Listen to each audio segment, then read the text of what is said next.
Imagine que tu appelles quelqu'un sans savoir qu'il ne peut pas t'entendre. C'est l'histoire de la baleine la plus solitaire de l'océan. Les scientifiques ne peuvent la désigner que par l'appellation baleine 52 Hz ou baleine 52 pour faire court.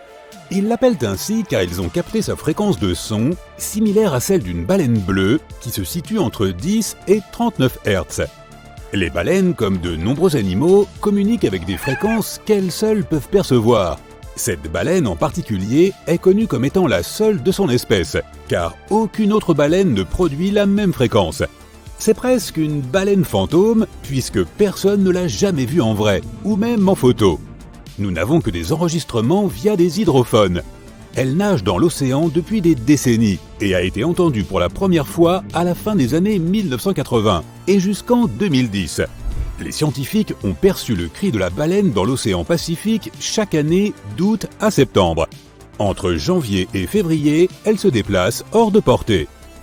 Les scientifiques se demandent encore ce que pourrait bien être cette baleine. Certains disent qu'il pourrait s'agir d'une sorte d'hybride de baleine bleue, tandis que d'autres suggèrent qu'il pourrait simplement s'agir d'une baleine bleue avec une condition spéciale. D'autres encore pensent que la baleine pourrait ne pas entendre correctement, ou même pas du tout.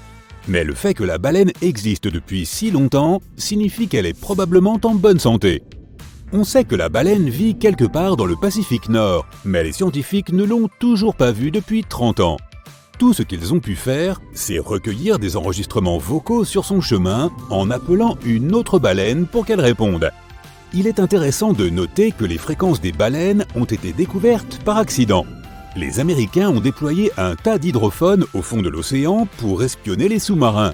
Si cette méthode s'est avérée efficace, elle a aussi permis de capter diverses fréquences provenant des profondeurs des océans, des sons monstrueux qui ont été décrits comme des grondements profonds. Pendant des siècles, on a cru que des créatures légendaires nageaient dans les eaux sombres et profondes.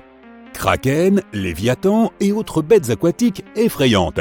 Les sous-mariniers ont peut-être d'abord pensé qu'ils entendaient l'une de ces créatures, mais les fréquences ont ensuite été identifiées comme étant le son des baleines bleues et des rorquals. Vers la fin des années 80, les chercheurs et les scientifiques ont obtenu l'autorisation d'utiliser le réseau d'hydrophones pour écouter les baleines. Ils ont réalisé qu'ils pouvaient capturer les fréquences de presque toutes les baleines et que seule la fréquence 52 Hz se démarquait. On a tellement parlé de cette baleine que certaines personnes ont décidé de faire un documentaire sur elle. On s'est toujours demandé si cette baleine trouverait un jour l'être spécial qu'elle n'a cessé d'appeler. L'albatros est l'un des animaux les plus rapides de la planète et il peut voyager sur de grandes distances. Mais celui-ci, nommé Albert, n'a pas pu trouver l'amour. Au cours des 50 dernières années, les scientifiques pensent qu'Albert a survolé les côtes de l'Écosse à la recherche d'une compagne. Malheureusement, toutes ces âmes sœurs potentielles se trouvent à 13 000 km de là, à l'autre bout du monde. En effet, son habitat naturel n'est pas l'Écosse. Alors, comment a-t-il atterri là ? Certains pensent qu'Albert a été pris au milieu d'une tempête dans l'Atlantique Sud et a été emporté par le vent depuis l'Équateur, quelque part dans les années 1960. Depuis, il est resté coincé là sans savoir où aller. Certes, ces animaux peuvent voyager, mais pas si loin. Ils ont besoin de l'aide de vent favorable pour rentrer chez eux. Albert est à la recherche d'une compagne depuis des décennies maintenant. Il a d'abord trouvé refuge sur un affleurement rocheux isolé entre les îles Shetland et les Hébrides extérieures, mais il vit désormais à Bempton Cliffs. Les scientifiques ont souvent remarqué Albert errant dans le ciel écossais, sachant que cette espèce d'oiseau a une durée de vie d'environ 70 ans. Tous les oiseaux ne se regroupent pas. Albert a essayé désespérément de se faire des amis parmi les autres oiseaux de la région, mais sans succès. L'albatros est originaire des îles Malouines, qui se trouvent bien loin de l'Écosse. Il est fort probable qu'il ne retournera pas chez lui de sitôt. George le solitaire n'est pas un nom que tout le monde aimerait porter, mais cette tortue de l'île Pinta des Galapagos a gagné ce titre en étant littéralement la dernière de son espèce. Mais le plus triste dans l'histoire de George, c'est que son espèce était florissante au XIXe siècle. Malheureusement, les humains se sont mis en travers de leur chemin et leur nombre a rapidement diminué. Pendant longtemps, on a cru que cette espèce était éteinte, jusqu'à ce que George soit découvert en 1972. Cela a attiré beaucoup d'attention de la part des médias et de la presse. Ils ont découvert que George avait alors environ 60 ans et ils ont décidé de le placer dans un zoo. Ainsi, pendant ces nombreuses années en captivité, George le solitaire n'a sans doute pas eu la liberté ou la vie qu'il aurait voulu avoir. Comme il était le tout dernier de son espèce, les scientifiques qui le gardaient voulaient qu'il s'accouple avec d'autres espèces, mais ça n'a pas marché. Il est malheureusement décédé en 2012, étant officiellement le dernier de son espèce.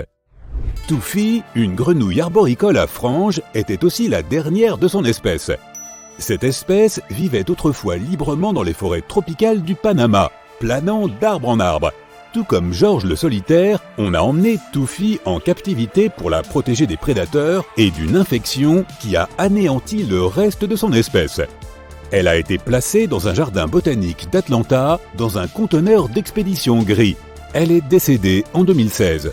L'un des aspects les plus tristes est que Tuffy a cessé de réclamer un partenaire depuis qu'elle a été placée en captivité.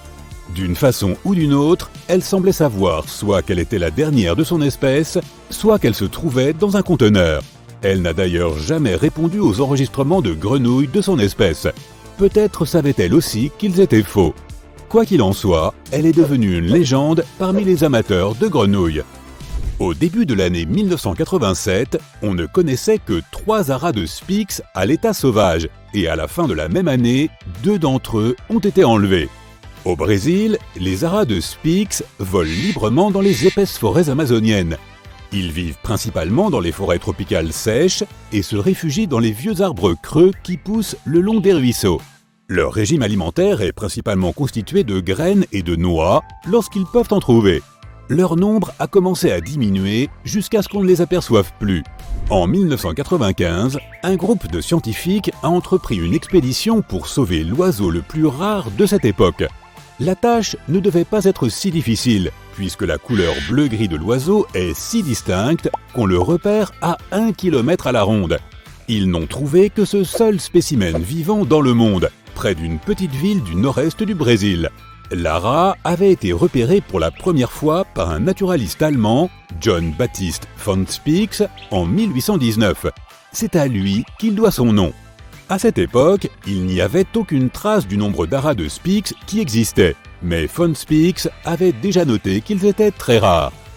L'ara est donc resté seul pendant des années dans la nature. Il était difficile de le repérer et de l'équiper d'un traceur pour savoir où il se trouvait.